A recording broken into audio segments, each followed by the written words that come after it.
네, 안녕하십니까. 저는 한국데이터센터연합회 송준하라고 합니다. 오늘 포스트 코로나 시대 기계설비 산업이 나아갈 길 데이터센터 분야에 대해서 발표를 맡게 되었고요. 첫 번째로 제가 말씀을 드릴 내용은 코로나19로 인한 디지털 가속화와 데이터센터 산업에 대한 내용입니다. 그래서 국내 데이터센터 산업 현황하고 전망 부분을 제가 주로 말씀을 드릴 거고요. 아마 제 발표 이후에 하시는 분들이 데이터센터의 기술적인 부분, 특히 뭐 냉각 관련된 부분들에 대해서는 더 심도 있게 다뤄주실 것으로 생각을 합니다. 먼저 제가 국내 데이터센터 산업 현황하고 전망에 대해서 말씀을 드리도록 하겠습니다. 네, 먼저 데이터센터의 개요 부분입니다. 데이터센터에 대해서는 이제 아마 많이들 아실 겁니다. 작년까지는 제가 어디 이렇게 대회에 나가서 말씀을 드릴 때 꼭 데이터센터의 역할에 대해서 먼저 설명을 드리고 그 이후에 진행을 했었는데 작년 말 그리고 특히 올해 들어서 또 코로나 바이러스 사태가 발생이 되면서 사람들이 데이터센터에 대해서 많이 관심을 가지시게 되었고, 네이버가 용인에 데이터센터를 구축하려다가 세종으로 가게 된 사건, 그리고 NHN이 최근에 또 김해에 신규 데이터센터를 구축하는 이런 내용들을 언론 보도를 통해서 아마 보셨을 거라고 생각이 됩니다. 그래서 데이터센터에 대해서 아마 인식들이 예전보다는 많이들 이제 보편화돼서 알게 되셨다고 저는 생각을 하고 있고요. 하지만 간략하게만 말씀을 드리면 데이터 센터는 최근 정부에서 얘기하고 있는 4차 산업혁명 그리고 디지털 뉴딜을 위한 IT 산업을 신산업을 육성하기 위한 핵심 기반 시설입니다. 그래서 과기정통부에서 얘기하고 있는 것들이 있죠. DNA라고 하는 데이터, 네트워크, 인공지능, 그리고 좀 과거에 얘기한 거긴 합니다만 ICBM이라고 하는 사물인터넷, 클라우드 컴퓨팅, 그리고 빅데이터 이동단말, 이런 것들을 하기 위해서 반드시 필요한 핵심 기반 시설입니다. 그래서 데이터 센터가 있어야지만 저희가 이용하고 있는 모바일 서비스, 그리고 클라우드 컴퓨팅 서비스, 그리고 더 나아가서는 인공지능, 자율주행차까지 모든 것들을 이용하기 위해서는 반드시 필요한 시설이 바로 데이터 센터입니다. 네, 다음은 데이터 센터의 정의에 대해서 제가 말씀을 드리겠습니다. 우리나라는 이제 데이터 센터의 법적 정의를 2016년도에 마련을 했습니다. 저희 협회가 과학기술정보통신부하고 같이 지능정보화기본법, 그러니까 이전에는 국가정보화기본법이었습니다. 그 법을 통해서 데이터 센터의 정의를 아예 법 내용 안에 포함시켜 놨습니다. 그래서 정의를 보시게 되면 데이터 센터는 정보통신 서비스의 제공을 위해 다수의 정보통신 기반을 일정한 공간에 집적시켜 통합 운영 관리하는 시설이라고 정의가 되어 있습니다. 업계에서 정의하고 있는 것도 이와 크게 다르지 않고요. 업계에서는 24시간 365일 IT 서비스를 위한 정보 자원을 집적 통합 운영 관리하는 시설, 이렇게 얘기를 하고 있습니다. 그래서 업계에서 얘기하는 정의와 사실 법에 정의된 정의는 크게 다르지 않습니다. 간략하게 데이터 센터가 어떻게 등장하게 되었는지 배경에 대해서 좀 설명을 드리겠습니다. 1970년대 미국에서 이제 알파넷이라고 하는 군사용도의 우리가 알고 있는 월드와이드 웹, 그러니까 인터넷의 최초 서비스가 시작이 됩니다. 근데 초기에는 군사용이었죠. 근데 그 이후에 그게 우리가 잘 알고 있는 이제 월드와이드 웹이라는 형태로 인간에서의 사용이 확산되기 시작합니다. 그리고 80년대에 들어서 그 인터넷에 이용하는 어떤 기업 그리고 개인들의 숫자가 점점 증가함에 따라서 그 인터넷을 좀 더 효율적으로 제공하기 위한 전산실이 등장을 하게 됩니다. 소규모 전산실은 지금의 데이터 센터 형태와 같이 큰 건물에 위치한 게 아니고요. 일반 건물 내에 한 회의실 정도 사이즈가 되는 곳에 전산 장비를 집적시켜 놓고 서비스를 하던 그런 시절입니다.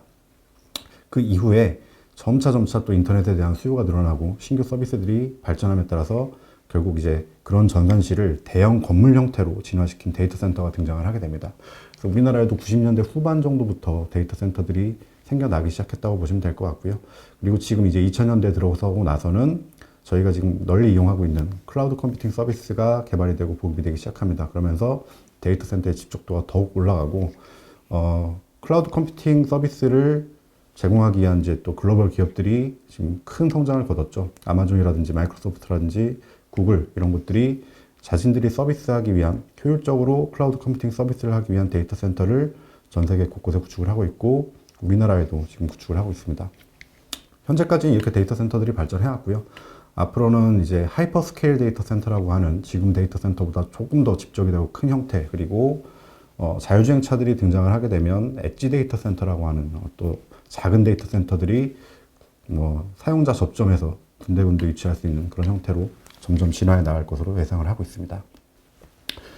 다음은 데이터 센터의 구성 요소인데요. 데이터 센터는 크게 세 가지 파트로 구성이 되어 있습니다. 첫 번째는 IT 장비들이 위치하는 컴퓨팅 스페이스입니다. 저희가 잘 알고 있는 전산실이죠. 그래서 이 전산실에는 서버, 스토리지, 넥, 네트워크 장비들이 위치를 하게 되고요. 그리고 두 번째는 그 컴퓨팅 스페이스에 전력과 냉각을 공급하기 위한 서포팅 인프라가 있습니다. 그래서 냉각 전력 공급에는 뭐 PDU, UPS 배터리 발전기 이런 것들이 해당이 되고요. 그리고 서포팅 인프라에는 뭐 항온항습기, 냉각탑, 냉동기 이런 것들이 해당이 됩니다. 그리고 마지막으로 오퍼레이션 스페이스가 있습니다. 데이터 센터의 모든 기반 설비들을 어떻게 가동이 되고 있는지 모니터링하고 통제하기 위한 설비고요. 거기에는 이제 보안 및 방지 시설, 그리고 DCIM 혹은 EMS, BMS라고 불리는 데이터 센터 관리 소프트웨어, 그리고 데이터 센터 운영 인력이 근무하는 사무실 이렇게 구성이 되어 있습니다.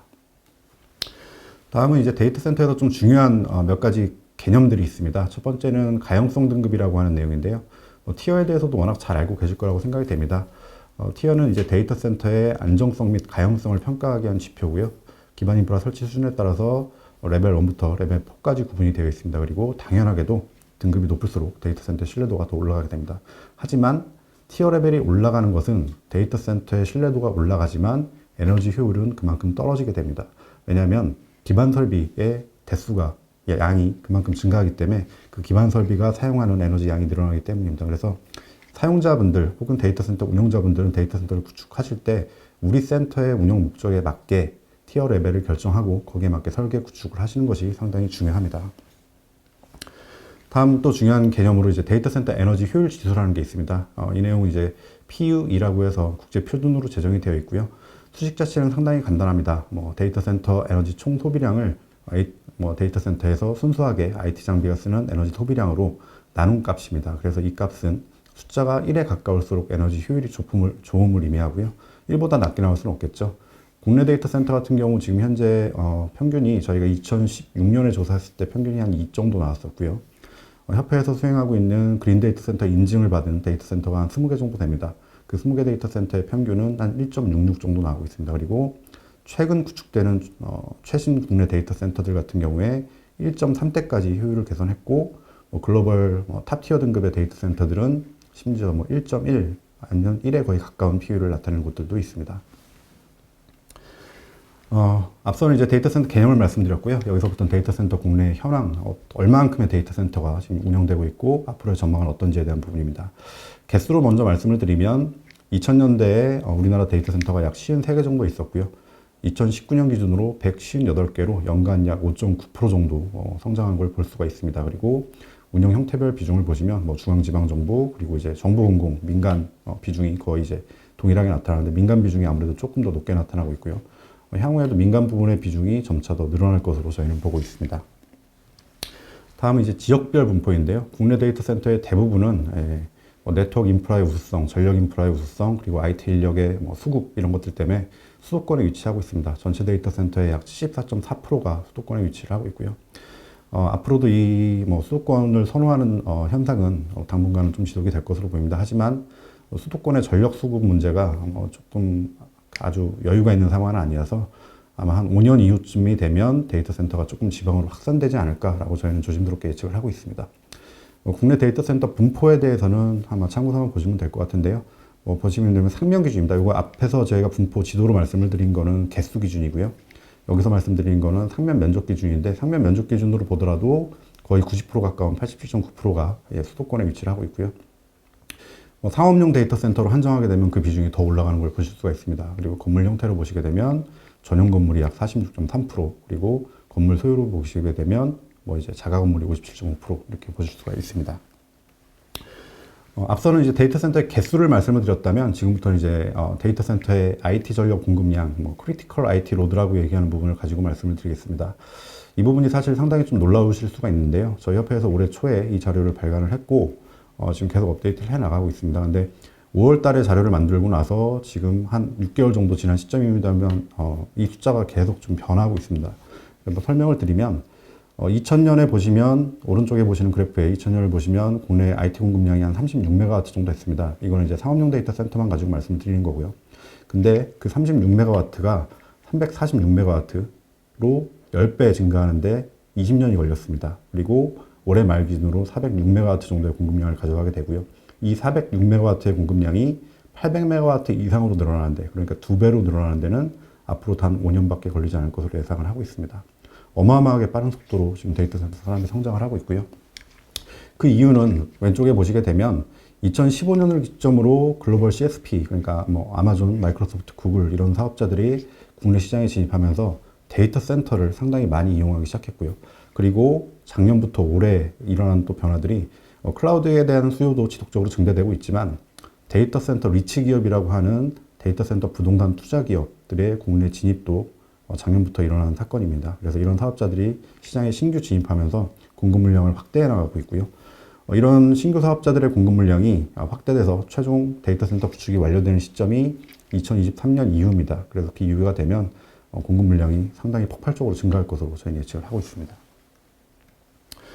다음은 앞서 말씀드린 그 공급 물량을 지역별로 저희가 나타내 드린 자료입니다. 그래서 이제 왼쪽에 보시는 것들은 2019년 기준에 보시면 서울은 약 159메가와트, 그리고 경기도가 199메가와트 정도를 차지하고 있는데 2024년이 돼도 크게 이제 비중은 다르지 않습니다. 서울이 약 260메가와트 이상, 그리고 경기가 410메가와트 이상을 차지할 것으로 보이고요. 앞서 말씀드린 것처럼 서울, 경기 지역을 중심으로 집중적으로 데이터 센터가 공급될 것으로 저희가 예측을 하고 있습니다. 다음은 이제 데이터 센터 산업 동향입니다. 제가 여기까지 말씀을 드리고 제 발표는 끝날 텐데요. 먼저 데이터 센터 산업 인프라에 대한 어떤 서비스 구조를 말씀을 드리고자 합니다. 사실 이 부분을 헷갈려 하시는 분들이 상당히 좀 많으신데요. 데이터 센터는 건물이고 또 기반 설비 산업이고 그 안에 들어간 또 IT 장비들이 있고 또 IT 장비를 가지고 서비스를 하는 기업들이 있습니다. 그러다 보니까 어떻게 보면 상당히 복잡한 사업 구조를 가지고 있습니다. 그래서 저희가 그걸 도식화해 봤고요. 보시게 되면 데이터 센터 인프라가 있고 데이터 센터 서비스가 있습니다. 그래서 인프라 쪽에 해당되는 기업들은 먼저 A그룹, 데이터 센터를 구축하고 운영하는 기업들입니다. 우리가 잘 알고 있는 뭐 KT, LG 플러스, SK 브로드밴드, LG CNS, SK CNC 같은 기업들이 여기에 해당이 되고요. 이 A그룹에 해당되는 기업들은 데이터 센터를 구축하고 전력, 냉각까지만 제공을 하는 역할을 담당을 합니다. 그리고 그 다음에 B그룹이 있습니다. B그룹은 클라우드 서비스를 하는 클라우드 서비스 프로바이더들입니다. 근데 하지만 이 B그룹은 A그룹과 같이 데이터 센터를 직접 구축하고 운영을 합니다. 하지만 거기에 자신들이 가진 클라우드 솔루션을 얹어서 클라우드 서비스까지 같이 하는 기업이고요. 여기에는 뭐 네이버, NHN, 뭐 KT, LG CNS 이런 기업들이 또 해당이 되게 됩니다. 그리고 C그룹은 데이터 센터를 직접 구축하고 운영하지 않습니다. 단지 A그룹이 구축한 데이터 센터에 전산실만을 임대를 해서 클라우드 서비스, 자신들이 가진 클라우드 솔루션을 올려서 서비스를 하게 됩니다. 여기에 역시 네이버, KT, NHN 같은 그룹들이 속하게 되고요. 국외 기업으로 아마존, 마이크로소프트, 구글 여기에다 해당이 됩니다. 그리고 마지막으로 뭐 직접적으로 데이터 센터 기업은 아니지만 매니지드 서비스 기업들이 또 있습니다. 이 매니지드 서비스 기업들은 A그룹과 C그룹 그리고 데이터 센터를 기반으로 한 클라우드를 이용하고자 하는 고객들, 기업 고객들을 대상으로 클라우드 도입을 도와주는 일종의 뭐 컨설팅 역할을 담당하는 사업자들이라고 할 수 있겠습니다. 그래서 우리나라의 데이터 센터 뭐 산업계를 보시게 되면 물론 이제 그 기반 설비 산업, 전후 후방 산업들이 또 존재를 하지만 제가 데이터 센터만 딱 놓고 보게 되면 이렇게 한 4개 그룹 정도가 데이터 센터 관련된 서비스를 하고 있습니다. 다음은 이제 데이터 센터 입지 선정할 때 고려 요소에 대해서 간략하게 말씀을 드리겠습니다. 뭐 너무나 잘 알고 계시는 내용일 것 같습니다. 데이터 센터는 24시간 365일 안정적인 운영이 중요하기 때문에 위험 요소들을 최대한 회피한 지역을 선정해서 운영을 하게 됩니다. 그래서 보시게 되면 경사면, 뭐 바닷가, 군사시설, 공항, 위험물 저장시설 이런 것들을 전부 피해서 입지를 선정을 하게 되고요. 그리고 건물 자체에도 이제 지진 대응을 하기 위한 설비들을 구축을 하게 됩니다. 우리나라는 법에 의해서 당연히 이제 5층 이상, 6층 이상 건물은 내진 설비 구축이 의무화되어 있지만 데이터 센터에는 그 법적 기준보다 더 높은 수준의 내진 설비를 갖추게 되고요. 일부 데이터 센터는 면진 설비까지 구축을 하고 있는 센터들도 있습니다. 그리고 당연히 뭐 화재를 방지하기 위한 불연자 시공들이 들어가게 되고요. 그리고 외부의 뭐 테러를 방지하기 위한 출입 통제 방치, 그리고 CCTV 감시 장치 이런 것들이 기본적으로 다 들어가게 됩니다. 그리고 수해를 방지하기 위해서 해당 지역의 과거 뭐 30년에서 50년 통계 자료를 바탕으로 해서 해발 고도도 일정 부분 이상으로 가져가게 되는 이런 위치를 선정을 하게 됩니다. 이런 여러 가지 고려 요소들이 있지만 사실은 최근에 데이터 센터를 위한 입지 선정을 하는데 가장 큰 애로사항은 전력 공급 문제입니다. 사실은 수도권에 많은 사업자분들이 수도권을 입지로 선호하는데도 불구하고 수도권은 이제 더 이상 전력 공급을 받기가 조금 쉽지 않은 상황이다 보니까 사실 최근에 가장 어려운 문제는 전력 공급 문제라고 보시면 될 것 같습니다. 다음은 이제 데이터 센터 냉각 트렌드 부분입니다. 뭐 과거에는 주로 데이터 센터들이 규모가 작을 때 공랭식 또는 글리콜식 이런 냉각 방식들이 많이 이용이 됐고요. 그 이후에 데이터 센터 규모가 점점 커지면서 순행식 또는 냉수식 데이터 센터들이 등장을 했습니다. 그리고 2010년대 이후 들어서 데이터 센터 에너지 효율이 아마 중요성이 부각되면서 데이터 센터의 냉기, 외기를 이용하는 방식, 뭐 직접 외기 또는 간접 외기 방식들이 많이 또 도입이 되기 시작했고요. 지금 현재 구축되는 대부분의 데이터 센터는 통상 간접 외기를 이용하고 있습니다. 그리고 마지막으로 이제 앞으로 데이터 센터의 렉당 전력밀도가 더 올라가게 되면 현재 이런 공기를 가지고 냉각하는 방식 가지고는 더 이상 효율적인 냉각을 하기가 어려워지게 됩니다. 그렇게 되면 물을 가지고 냉각하는 방식들이 도입이 될 것으로 생각이 되고요. 현재 일부 데이터 센터에서 도입을 고려하고 있거나 아니면 도입하기 위해서 아니면 뭐 공조 기업들에서 뭐 연구 개발을 진행하고 있습니다. 그래서 리어도 히트 익스체인저라든가 아니면 렉 단위에 들어간 서버에 들어가는 컴포넌트 쿨링을 하기 위한 쿨링 장비라든가 아니면 서버를 아예 액체에 담그는 형태의 이머전 쿨링 이런 것들이 미래에 등장할 것으로 저희가 예상을 하고 있습니다. 다음은 그렇다면 왜 이렇게 데이터 센터들이 증가하고 있냐에 대한 부분입니다. 첫 번째는 앞서 말씀드렸지만 2015년부터 국내 이제 클라우드 서비스 프로바이더들이 한국 시장 공략을 위해 본격적으로 진출을 하기 시작했고 그 이후에 역시 클라우드 서비스에 대한 수요가 계속 증가하고 있습니다. 그러다 보니까 데이터 센터의 수요가 증가를 하고 있고 여러분들이 요즘에 많이 듣게 되시는 인공지능이라든지 자율주행차라든지 빅데이터 분석이라든지 이런 것들은 결국은 다 클라우드 서비스 위에서 돌아가게 됩니다. 그래서 클라우드를 기본으로 해서 클라우드의 수요가 증가함에 따라 그런 서비스들도 이어지게 되고 거기에 따라서 데이터 센터에 대한 수요가 증가를 하고 있고요. 그리고 사회 환경 변화를 또 빼놓을 수가 없는데요. 올해 들어서 사실은 이제 코로나 바이러스 19 사태가 일어난 이후에 비대면 수요가 폭발적으로 증가했습니다. 비대면 수요의 증가 역시 데이터 센터 이용 수요를 급격하게 늘리고 있고 OTT 서비스, 가정에서 이제 넷플릭스나 이런 것들을 많이 또 이용하시고 있고, 화상회의, 그리고 게임, 이런 수요들이 증가하면서 앞으로 데이터 센터에 대한 수요는 더욱더 증가할 것으로 저희 예측을 하고 있습니다. 또한 자율주행차가 2024년, 25년 정도에 아마 활성화가 되면 자율주행차로 인해서도 데이터 센터의 수요가 급격하게 늘어날 것으로 보고 있습니다. 마지막으로 이제 데이터 센터 산업 트렌드를 제가 좀 말씀드리고 발표를 마치도록 하겠습니다. 국내 지금 현재 데이터 센터 시장 상황을 보게 되면 크게 4가지 저희가 트렌드를 말씀을 드릴 수가 있습니다. 첫 번째는 신규 사업자의 시장 진입으로 인해서 경쟁이 좀 심화되고 있는 분위기입니다. 첫 번째 이제 말씀드리는 부분이 신규 투자처를 찾고 있는 사업자에게 상업용 데이터 센터의 수익성이 상당히 부각이 되고 있고요. 그러다 보니까 전통적으로 국내에서 데이터 센터를 운영하던 기업들은 통신 사업자 그리고 IT 서비스 사업자들이었지만 지금은 자산운용사, 건설사 이런 것들이 시장에 신규 진입을 하고 있습니다. 그래서 과거에 통신 사업자와 IT 서비스 기업들이 경쟁을 해왔다면 앞으로는 거기에 자산운용사 그리고 또 신규 플레이어들이 계속 진입을 하게 됨으로써 상업용 데이터 센터 시장의 경쟁이 갈수록 심화될 것으로 저희가 예측을 하고 있습니다. 두 번째는 공급 측면에서 보면 이제 경쟁이 심화되고 있지만 또 수요자 측면에서는 수요를 견인하는 이제 홀세일 고객의 구매력이 갈수록 강화되고 있다는 부분입니다. 상업용 데이터 센터 시장 규모가 이제 어쨌든 프래그멘티드 산업으로 변화되고 있는 반면에 시장 수요를 견인하고 있는 홀세일 고객의 수는 한정적입니다. 앞서 말씀드린 것처럼 글로벌 CSP들 몇 개가 있고 국내 기업 중에 그런 홀세일을 이용할 만한 대형 고객은 몇 개 되지 않습니다. 그러다 보니까 그들의 구매력이 강화될 것이고 결국은 그들의 요구 수준에 맞춰서 데이터 센터의 기술 수준 이런 것들이 변화하게 될 것으로 저희가 예측을 하고 있습니다. 세 번째는 하이퍼스케일 데이터 센터가 증가하고 있다는 점입니다. 규모의 경제 실현을 위해서 하이퍼스케일 데이터 센터 신축 수요가 갈수록 증대되고 있고요. 국내에는 지금 하이퍼스케일 데이터 센터라고 할 만한 센터가 LG 플러스 평촌 센터가 아마 유일할 것 같습니다. 하지만 앞으로 구축되는 센터들은 거의 다 154kV 수준을 통해서 하이퍼스케일급으로 구축되는 센터들이 점점 증가를 하게 될 것이고 결국 우리나라도 하이퍼스케일 데이터 센터가 점점 많아지는 그런 추세로 갈 것 같습니다. 그리고 마지막으로는 경쟁력 심화와 연계되는 부분인데요. 고부가가치 서비스가 또 핵심 경쟁력으로 부상이 될 것 같습니다.